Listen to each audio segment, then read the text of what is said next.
장미 병들다. 이효석 1938년. 싸움이라는 것을 허다하게 보았으나 그렇게도 짧고 어처구니 없고 그러면서도 싸움의 진리를 여실하게 드러낸 것은 드물었다. 받고 차고 찢고 고함치고 욕하고 발악하다가 나중에는 피차에 지쳐서 쓰러져 버리는 그런 싸움이 아니라 맞고 넘어지고 항복하고 그뿐이었다. 처음도 뒤도 없이 깨끗하고 선명하여 마치 긴 이야기의 앞뒤를 잘라버린 필름 몇 토막과도 같이 신선한 인상을 주는 것이었다. 그 신선한 인상이 마침 영화관을 나와 그 길을 건너던 현보와 남주 두 사람의 발을 문득 머무르게 하였는지도 모른다. 그러나 두 사람이 사람들 속에 한몫 끼어 섰을 때에는 싸움은 벌써 끝물이었다.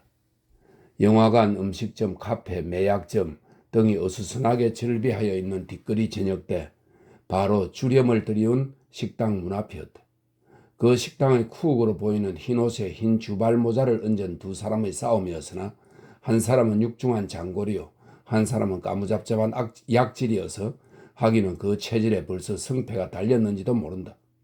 대체 무엇이 싸움의 원인이며 원한의 근거였는지도 모르나 하루아침에 문득 생긴 분김이 아니요 오래 두고 엉겼던 불만의 화풀이임은 두 사람의 태도로서 좋게 추측할 수 있었다. 말로 겨루다 못해 마지막 수단으로 주먹 다짐에 맡기게 된 것이면 불악스런 두 사람의 주먹살에 나타났었으니 약질의 살기를 띤 안팡진 공격에 한번 주춤하였던 장골은 갑절의 힘을 주먹에 다져 쥐고 그의 면상을 오돌지게 욱박았다. 소리를 치며 뒤로 쓰러지는 바람에 문 앞에 세웠던 나무 분이 넘어지며 분이 깨뜨려지고 노간주 나무가 솟아났다. 면상을 손으로 가리워지고 비슬비슬 일어서서 달려들려 할 때 장골의 두 번째 주먹에 다시 무르게도 넘어지고 말았다. 땅 위에 문질러져서 얼굴은 두 군데 검붉게 피가 배고 두 줄기의 코피가 실놀이 같은 가나다란 줄을 그으면서 흘렀다. 단번에 혼몽하게 지쳐서 쭉 늘어졌음에도 불구하고 약질은 간신히 몸을 세우고 다시 한번 개신개신 일어나서 장골에게 몸을 던지다가 장골이 날쌔게 몸을 피하는 바람에 걸어보지도 못한 채 또 나가 쓰러지고야 말았다. 한참이나 죽은 듯이 고요한 속에서 코만 흑흑 울리더니 마른 땅에는 금시에 피가 흘러 넓게 퍼지기 시작했다. 졌다. 짧게 한마디 그러나 분한 듯이 외쳤으니 그것으로 싸움은 끝난 셈이었다. 항복이냐? 장골은 넘실도 하지 않고 마치 그 벅찬 힘과 마음의 티끌만큼의 영향도 받지 않은 듯이 유들유들하게 적수를 내려다 보았다. 힘이 붙여 그렇지 그리 쉽게 항복이야 하겠나?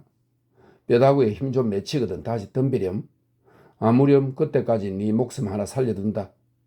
어젓하고 유유하게 대꾸하면서 약질이 피투성이 얼굴을 넌지시 쳐들었을 때 현보는 그 끔찍한 꼴에 소름이 끼쳐서 모르는 결에 남죽의 소매를 끌었다.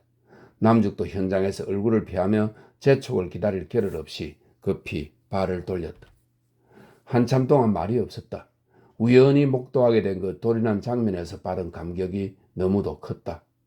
강하고 약하고 이기고 지고 이 두 길뿐 지극히 간단하다.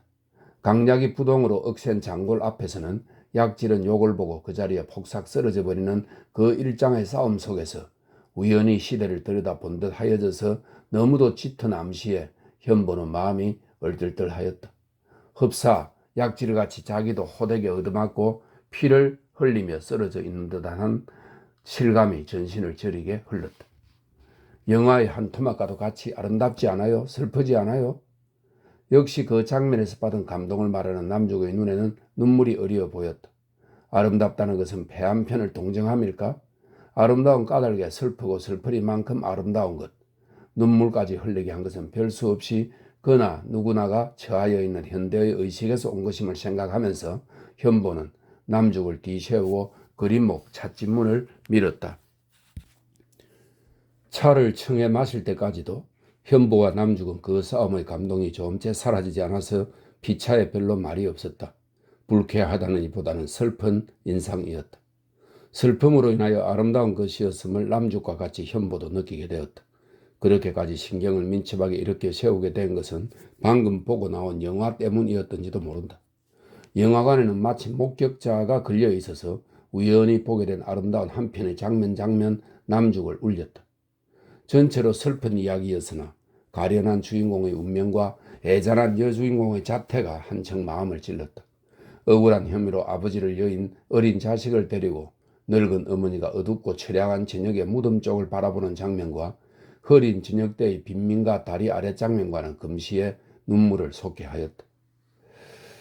다리 아래 장면에서는 거지의 자동 풍금 소리에 집집에서 뛰어나온 가난한 빈민들이 그 슬픈 음악에 맞추어 춤을 추기 시작하였다.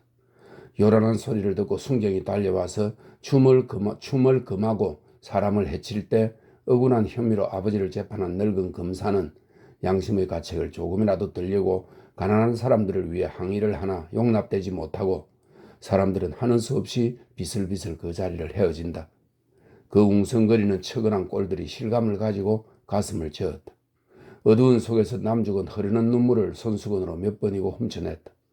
눈물로 부득부득한 얼굴을 가지고 거리에 나오자 당면하게 된 것이 싸움의 장면이었다. 여러 가지의 감동이 한데 합쳐서 새 눈물을 자아내게 한 것이다.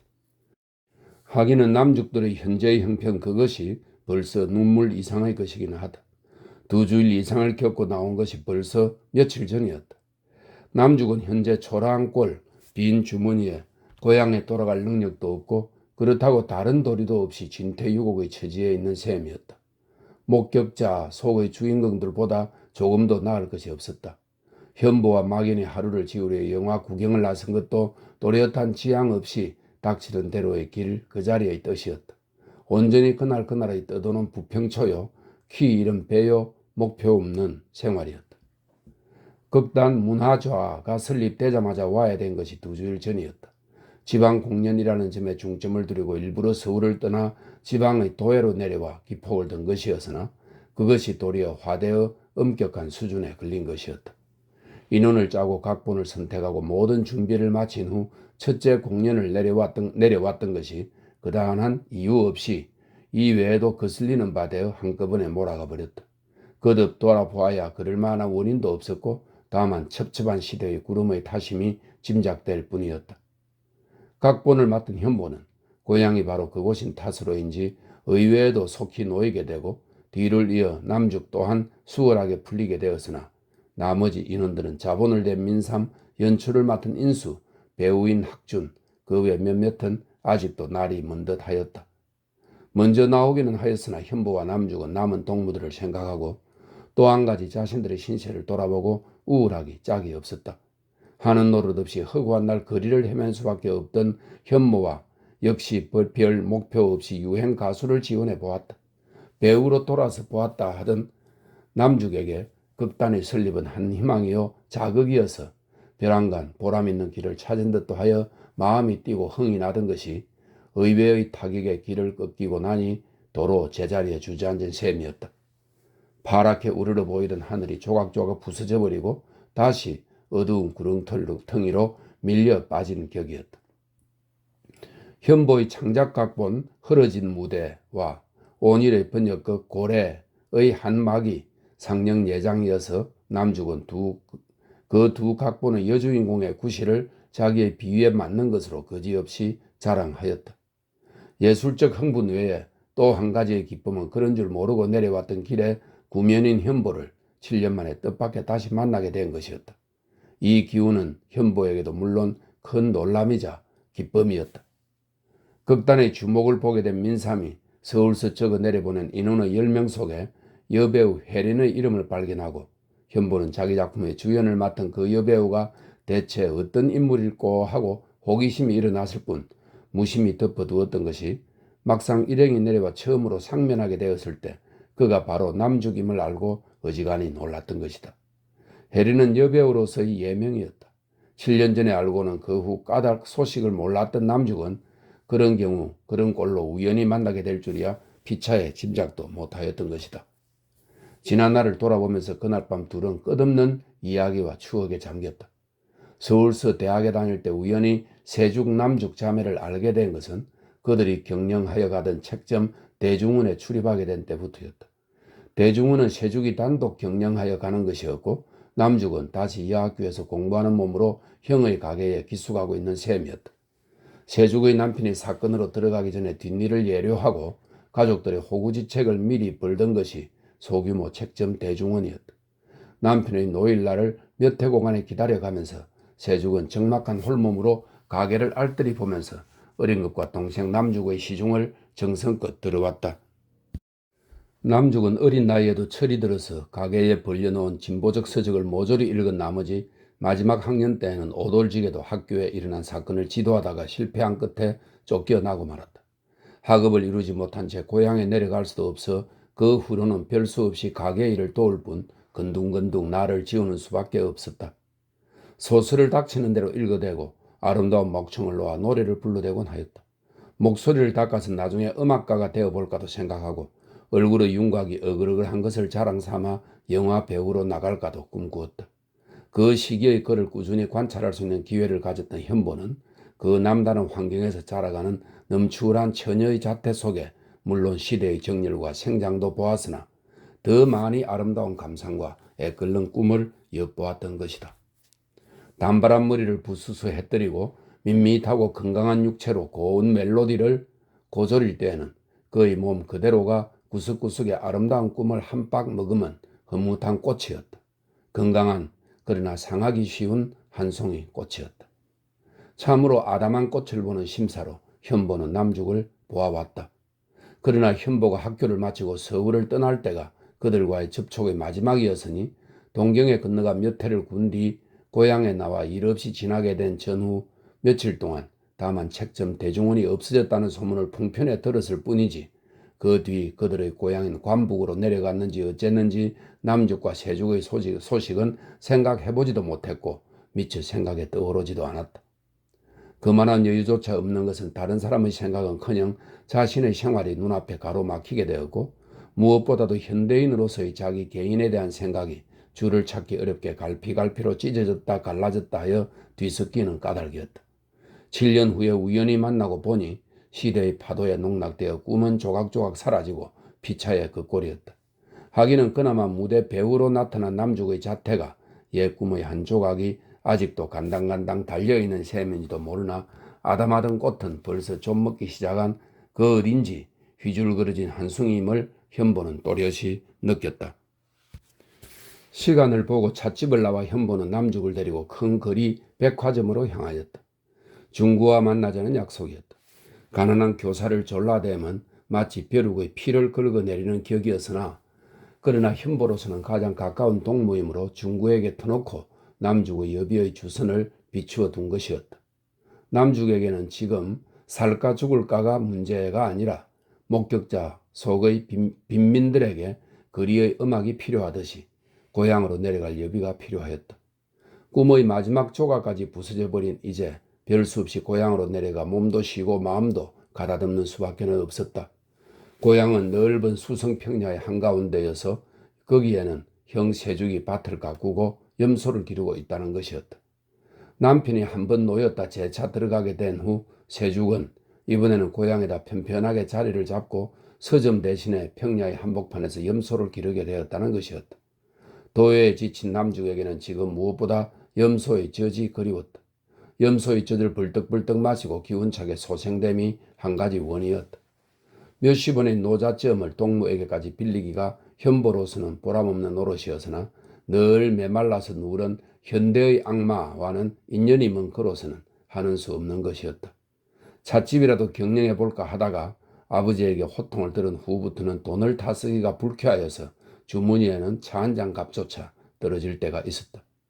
누구나 다 말하기를 꺼려하고 적어도 초연한 듯이 보이려고 하는 돈의 명제가 요새 와서는 말하기 부끄러우리만큼 자나깨나 현보의 머리를 차지하게 되었다. 그 악마에 대한 절실한 인식은 일종의 용기를 낳아서 부끄러울 것 없이 중구에게 여비 일건을 부탁하고 남죽에게는 고향 언니에게도 간청의 편지를 내도록 천연스럽게 읽던 것이다. 그러나 막상 휘줄거리한 포라 양복에 땀에 젖은 모자를 쓴 가련한 그를 대하였을 때 현보는 중구에게 그것을 부탁하였던 것을 일순 뉘우쳤다. 휘답답한 그의 꼴이 자기의 꼴과 매일반임을 보았던 까닭이다. 그래도 어젓한 걸음으로 청계를 걸어올라 식당에 들어가 두 사람에게 자리를 권하고 음식을 분부하고 난 후 중구를 손수건을 내서 끓일 것 없이 얼굴과 가슴의 땀을 한바탕 훔쳐냈다. 양해하게. 집에는 아이들이 들끓고 아내는 만삭이 되어서 배가 태산 같은데도 아직 산파도 못 됐네. 다달이 빚쟁이들은 한두름씩 문간에와 왕머구리같이 와글와글 짖어대고 어쩌다가 이렇게 됐는지 이제는 벌써 자살의 길밖에 눈앞에 보이는 것이 없네. 별 수 있던가? 또 교장에게 구구이 사정을 하고 한 장을 간신히 돌려봤네. 약소해서 미안하나 보태 쓰도록 하게. 봉투에 넣고 말고 풀없이 구겨진 지전 한 장을 주머니에서 불쑥 집어내어서 현보의 손에 쥐어주는 것이다. 현보는 불현듯 가슴이 찌르르하고 눈시울이 뜨거웠다. 손안에 남은 부풀어진 지전과 땀밴 동무의 손의 체온에 찐득한 우정이 친친 얽혀서 불시에 가슴을 죄은 것이다. 남죽은 새삼스럽게 고맙다는 뜻을 표하기도 겸연쩍어서 똑바로 그를 바라보지도 못하고 시선을 식탁 위에 떨어뜨린 채 손가락으로 머리카락을 오리오리 매만질 뿐이었다. 낯이 익지도 못한 여자의 앞에서까지 가리울 것 없이 집안 사정 이야기를 터놓고 하지 않으면 안 되는 가난한 시민의 자태가 딱하고 처근하고 용감하여서 그 순간 그 자리에서 살며시 꺼지고도 싶은 무거운 좌중의 분위기였다. 거리에 나와 중구와 작별한 뒤까지도 현보는 심사가 몹시 울가망하였다. 현보는 집에 돌아가기가 울적하고 남적 또한 답답한 숙소에 일찍 들어가기가 싫어서 대중 없이 밤거리를 거닐기 시작하였다. 동무가 일껏 구해준 땀내나는 돈을 도로 돌릴 수도 없어 그대로 지니기는 하였으나 갖출 것도 있고 하여 여비로는 적어도 그 5갑절이 소용이었다. 현보는 다른 방법을 생각하기로 하고 그 한 장 돈의 운명을 온전히 그날 밤의 발길을 지향에 맡기기로 하였다. 레코더나 걸고 폭스트롯이나 마음껏 추어보았으면 하는 것이 남죽의 청이었으나 거리에는 춤을 출 만한 것이 없고 현보 자신 춤을 모르는 까닭에 뒷골목을 거닐다가 결국 조촐한 바에 들어갔다. 솔레 나는 지인을 남죽은 사양하지 않고 몇 잔이나 거듭 마셨다. 어느 길에 주량조차 그렇게 늘었나 하고 현보는 놀라고 단복하였다. 제법 술자리를 잡고 얼굴은 붉게 물들이고 무사내의 시선 속에서 어울려 나가는 솜씨는 상당한 것으로 보였다. 술이 어지간히 돌았는지 체면 불구하고 레코더에 맞추어 몸을 으쓱거리더니 나중에는 자리에 일어서서 춤의 자세를 하고 발가락으로 달가락달가락 춤을 추는 것이었다. 현보 역시 취형을 못 이겨 굳이 그를 말리지 않고 현혹한 눈으로 도리어 그의 신기한 재주를 바라볼 뿐이었다. 술은 요술쟁이인지 혹은 춤추는 세상의 도덕은 원래 허랑한 것인지 이해하기 어려운 것은 맞은편 자리에 앉았던 아까 남죽의 귀에다 귓속말로 거리의 불황자 백만장자의 아들이라고 가르쳐 주었던 그 사나이가 성큼 일어서서 남죽에게 춤을 청하는 것이었고, 더 이상한 것은 남죽이 즉시 응하여 팔을 겨루고 스텝을 밟기 시작한 것이다. 그것이 춤의 도덕인가 보다고만 하고 현보는 웃는 낯으로 한참이나 바라보고만 있었으나 손님들의 비난의 소리 속에서 벼랑간 여급이 달려와서 춤은 건물이라고 질색하고 두 사람을 가르는 바람에 현보는 문득 정신이 들면서 이 난잡한 꼴에 새삼스럽게 눈살이 찌푸러졌다. 남죽의 취중의 행동도 지나쳐 허랑한 것이었으나 벼랑간 나타난 불황자의 유들유들한 심보가 괘씸하게 느껴져서 주위에 대한 체면과 불쾌한 생각에 책임상 비틀거리는 남죽의 팔을 끌고 즉시 그 자리를 나와버렸다. 쓸데없이 헛된 곳에 그를 끌어온 것이 뉘우쳐져서 분이 좀 채 가라앉지 않았다. 아무리 불황자기로 생면부지에 소락소락 안 된 녀석. 노여하실 것 없는 것이 춤추는 사람끼리는 춤을 청하는 것이 모욕이 아니라 도리어 존경의 뜻인걸요. 제법 춤의 격식이 익숙하던데요. 남죽의 항의에는 한마디 대꾸할 바를 몰랐으나 그러면 그 괘씸한 심사는 질투에서 나온 것이었던가? 그렇다면 남죽을 얼마나 사랑하고 있는 셈인가 하고 현보는 자신의 마음을 가지가지로 의심하여 보았다. 참기 싫어요. 견딜 수 없어요. 죄수같이 이 벽 속에 갇혀 있기가. 어서 데려가 주세요. 데빗, 이곳을 나갈 수 없으면, 이 무서운 배에서 나갈 수 없으면 금방 미칠 것도 같아요. 집에 데려다 주세요. 데빗. 벌써 아무것도 생각할 수 없어요. 주유와 침묵이 머리를 가위같이 누르는걸요. 무서워. 얼른 집에 데려다 주세요. 남죽은 남죽으로서 딴소리를 듣고 보니 온일의 고래의 구절구절을 아직도 취용에 개운 목소리로 대로상에서 마치 무대에서와 같은 감정으로 외치는 것이었다. 북극 해상에서 애니가 남편의 선장에게 애원하고 호소하는 그 소리는 그대로가 남죽 자신의 절절한 하소연이기도 하였다. 이런 생활은 나를 죽여요. 이 추위, 무서움, 공기가 나를 협박해요. 이 적막, 가는 날 오는 날 허구한 날 똑같은 회색 하늘, 참을 수 없어요. 미치겠어요. 미치는 것이 손에 잡힐 듯이 알려요. 나를 사랑하거든 제발 집에 데려다 주세요. 이튿날도 또 하루 목표 없는 지난날의 연속이었다. 간밤의 무더운 기억도 있고 남죽에게 말끔하게 청산하지 못한 뒤를 끄는 감정도 남아있고 하여 현보는 오후도 훨씬 늦어서 남죽을 찾았다. 아직도 눈알이 붉고 정신이 개운하지 못한 남죽의 청을 들어 소풍 겸 강으로 나갔다. 서선 지방의 그 도에는 산도 아름다우려니와 여름 한철이면 강 위에는 배가 흔하게 떴다. 나룻배, 고깃배, 석탄배 외에 지붕을 덩그렇게 단 놀이배와 보트와 모터보트가 강 위를 촘촘하게 덮었다. 놀이배에서는 노래가 흐르고 춤이 보여서 물어녹은 나무 그림자를 띄운 강 위에는 즐거운 유원지로 변한다. 산 너머 저편은 바로 도에서 생활과 싸움으로 들볶닥거리지만 산 건너 이편은 그와는 별 세상인 양 웃음과 노래와 흥이 지천으로 물 위를 흘렀다. 현보와 남죽도 보트를 세내서 타고 그 속에 한몫 끼어서 시원한 물세상 사람이 된 듯도 싶었다. 백약나무가 늘어선 위로 흰 구름이 뭉실뭉실 떠서 강 위에서는 능라도 일대의 풍경이 아름다웠다. 현보는 손수 노를 저으면서 물결을 거슬러 올라가 섬께로 향하였다. 속을 헤아릴 수 없는 푸른 물결이 배전을 찰싹찰싹 쳤다. 언니에게서 편지가 왔는데 요새는 염소젖도 적고 그렇게 쉽게 노자를 구할 수 없다나요? 남죽의 소매 속에서 집어낸 편지를 봉투째 서너 조각으로 쭉쭉 찢더니 물 위에 살며시 띄웠다. 별로 언니를 원망하는 표정도 아니요. 다만 침착한 한마디의 보고였다. 며칠 동안 카페에 들어가 여금 노릇을 해서 돈을 벌어볼까요? 이 역시 원망의 소리가 아니고 침착한 농담으로 들리기는 하였으나 그 어디인지 자포자기의 기색이 보이지 않는 것도 아니었다. 차차 무슨 방법이든지 있을 텐데 무얼 그리 조급하게 군단 말이오? 현보는 당차는 생각은 당초에 말살시켜 버리려는 듯이 의세가 급하고 퉁명스러웠다. 그러나 고향을 그리는 남죽의 원은 한결같이 절실하였다. 얼음 속에 갇혀 있으면 추억조차 흐려지나 봐요. 벌써 먼 옛일 같아요. 지금은 6월 라일락이 뜰 앞에 한창이고 다음이 장미는 벌써 봉오리가 앉았을걸요. 이것은 남죽이 늘 즐겨서 외는 고래 속의 한 구절이었으나 남죽의 대사는 이것으로서 그치는 것이 아니었다. 물 위에 둥둥 떠서 멀리 사라지는 찢어진 편지 조각을 바라보며 남죽의 고향을 그리는 정은 줄기줄기 면면하였다. 솔골스 시작에서 바다 있는 쪽으로 평야를 꿰뚫은 흰 방축이 바로 마을 앞에 높게 내달고 있어요.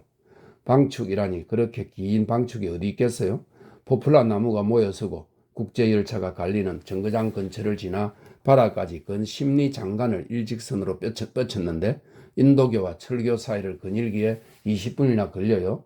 물 한 방울 없는 모래개천을 끼고 내다른 넓은 둑은 희고 곱고 깨끗해서 마치 푸른 풀밭에 백묵으로 무한대의 일직선을 그은 것도 같고 둑 양편으로 잔디가 쭉 깔린 속에 쑥이 나고 페랭이 꽃이 피어서 저녁해가 찌링찌링 쬐면 메뚜기와 찌르레기가 처량하게 울지요.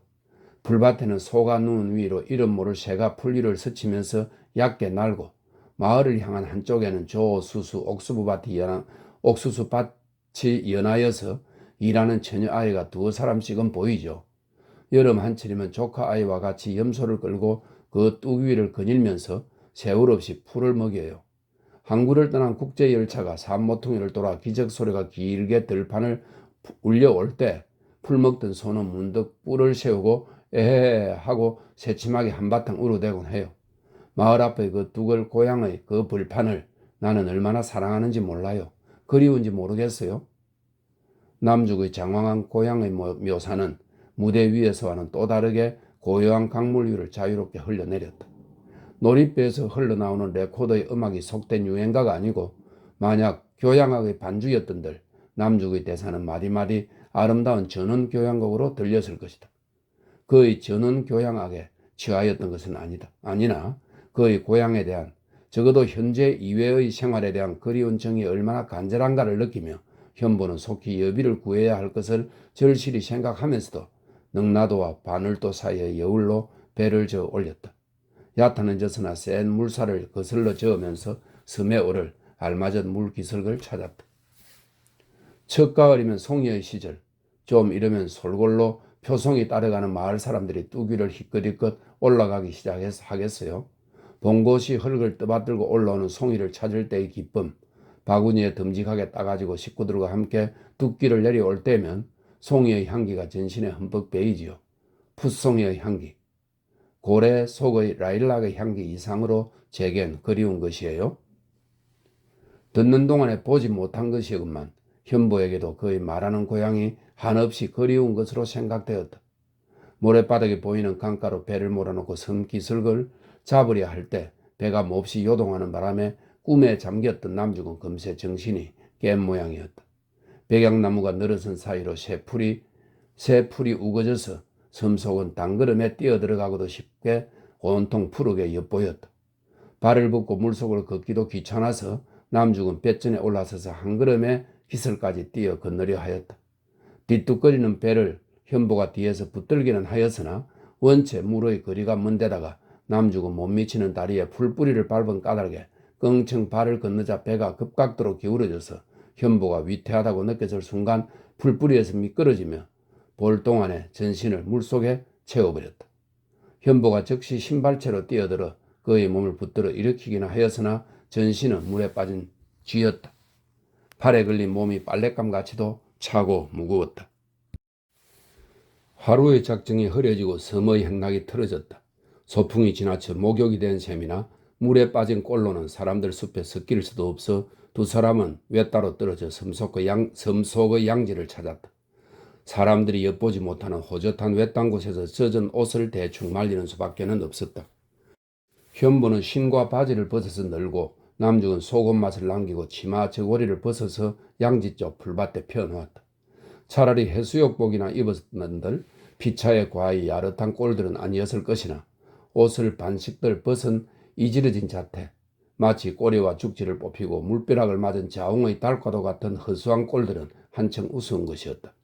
더구나 팔다리와 어깨를 온전히 드러내고 젖어서 몸에 붙은 속옷바람으로 풀밭에서 남죽의 꼴은 더욱 보기 딱한 것이어서 그 자신은 그다지 시스러워 여기지 않음에도 현보는 똑바로 보기 어려워 자주 외면하지 않을 수 없었다. 별 수 없이 그 꼴 그대로 틀어진 반나를 옷 말리기에 허비하고 내려올 때 두 사람은 불시에 마주보고 끌끌끌 웃으댔다. 하루의 이지러진 희극을 즐겁게 끝막으려는 듯 웃음. 소리는 고요한 저녁 강위에 낭낭하게 퍼졌다.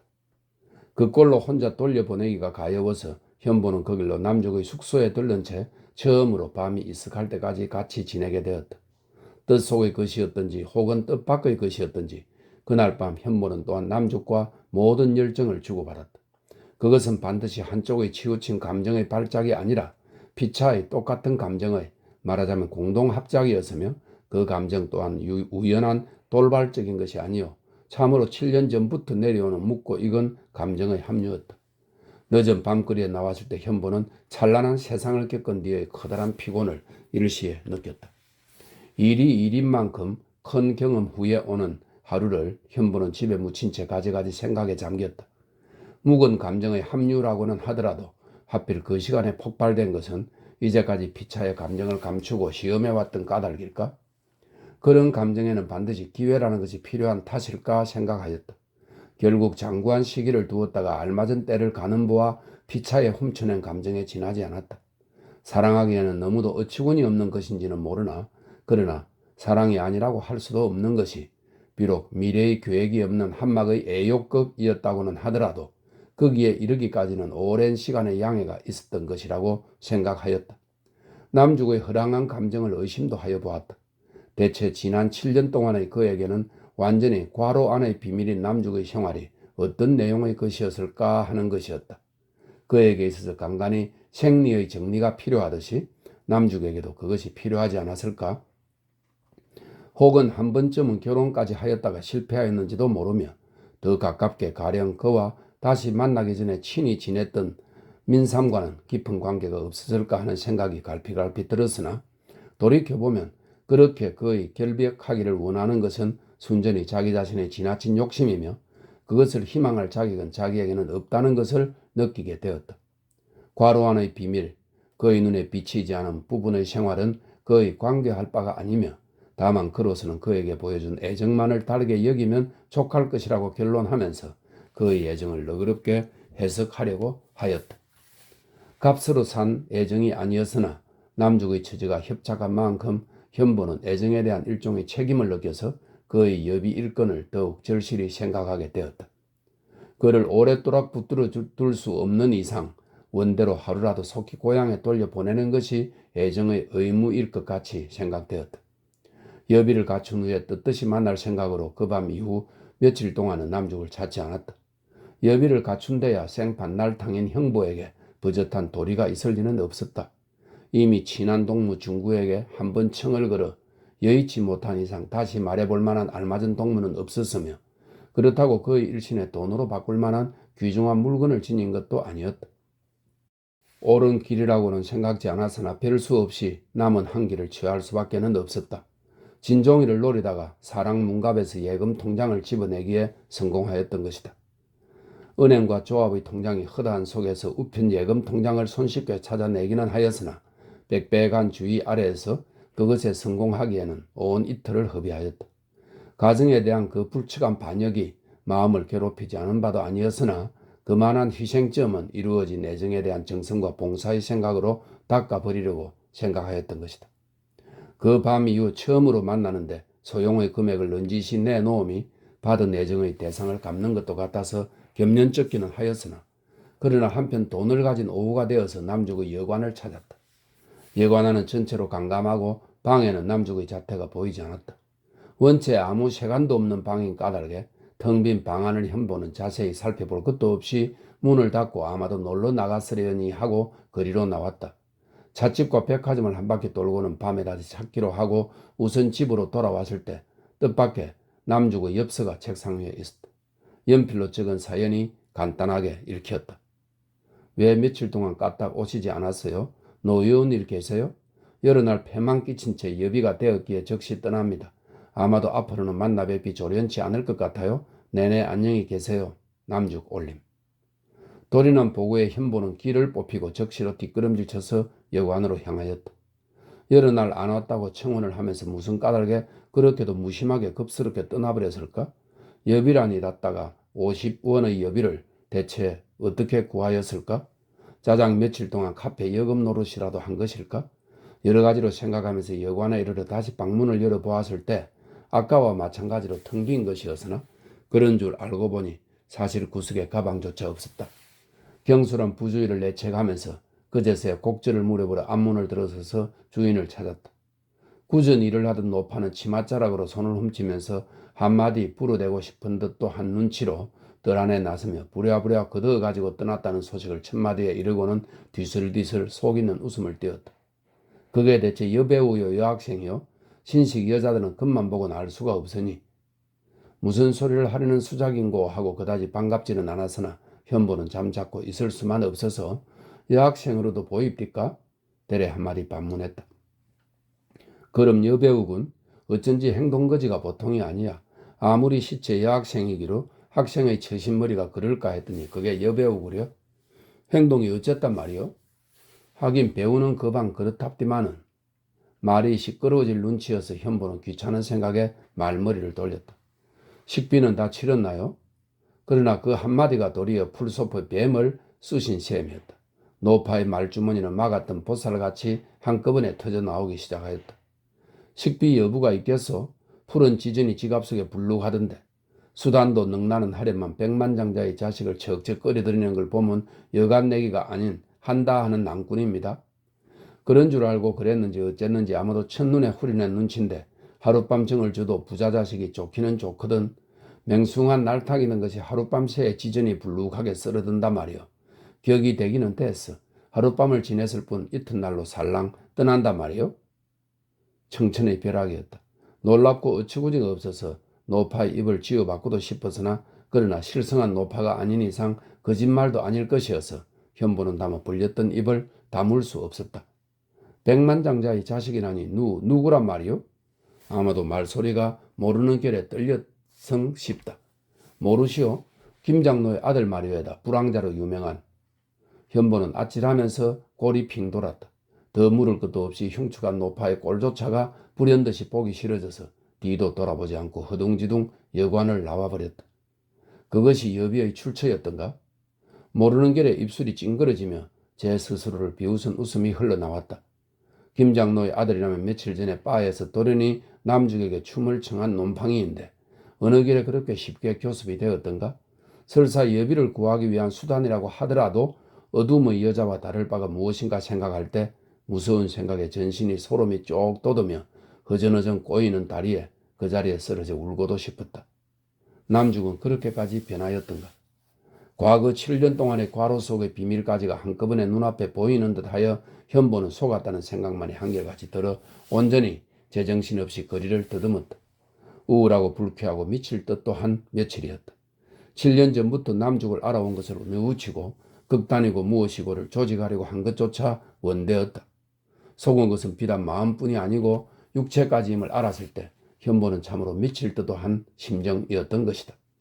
육체의 일부에 돌연히 변화가 생기기 시작한 것은 그 다음 날부터였으나 첫 경험인 현보는 닷다가의 변화에 하늘이 뒤집힌 듯이나 놀랐고 첫째 그 생리적 고통은 견딜 수 없이 큰 것이었다.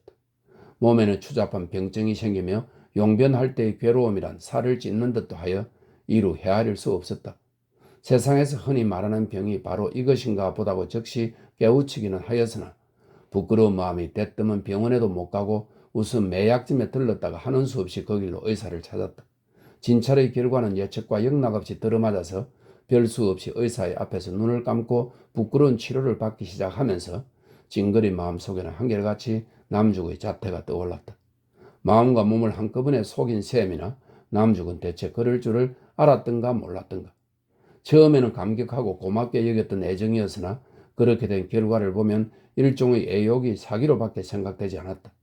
7, 8년 전 건강하고 아름다운 꿈으로 시작되었던 남죽의 생애가 그렇게 쉽게 병들고 상할 줄은 짐작도 할 수 없었던 것이다. 굳건한 꿈의 주인공이 7년 후 한다하는 밤의 선수로 밀려 떨어질 줄은 생각할 수 없었던 것이다. 아담하던 꽃은 조미 먹었을 뿐 아니라 한박 병들어 상하기 시작하지 않았던가. 책점 대중원 뒷방에서 겨울이면 화롯전을 끼고 앉아서 독서에 열중하다가 이론 투쟁을 한다고 아무나 붙들고 채 사귀지도 못한 이론을 함부로 후려대다가는 이튿날로 학교의 사건을 지도한다고 조금 출출한 동무들 보면 모조리 방에 끌어다가는 이론과 토의가 자자하던 7년 전도 남죽의 옛일을 생각할 때 현보는 금할 수 없는 감회에 잠기며 잠시는 자기 몸의 괴로움도 잊어버리고 오늘의 남죽을 원망하느니 보다는 그의 자태를 처근히 여기는 마음이 끝없이 솟았다. 어린 꿈의 자라가는 것은 여러 갈래일 것이나 그 허다한 신뢰 속에서 현보는 공교롭게도 남죽에게서 가장 처근하고 빗나간 한 장의 표본을 보는 듯도 하여서 우울하기 짝이 없었다. 부정한 수단을 써가면서까지 여비로 만든 50원 돈이 뜻밖에도 망측한 치료비로 쓰이게 된 것을 생각하고 그 돈의 기구한 운명을 저주하면서 답답한 마음에 현보는 그날 밤 초저녁부터 바에 들어가 잠겼다.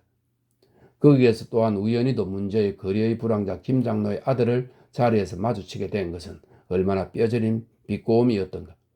반지를 하면서도 유들유들한 그 꼬락서니가 언제 보아도 불쾌하고 노여운 것이었으나 그러나 남죽 자신의 뜻으로 된 일이었다면 그도 하는 수 없는 노릇이며 그 무엇보다도 그 당장에서 그 녀석을 한 대 먹여서 꼬꾸라뜨릴 만한 용기와 힘없음이 지금 현보에게는 슬펐다.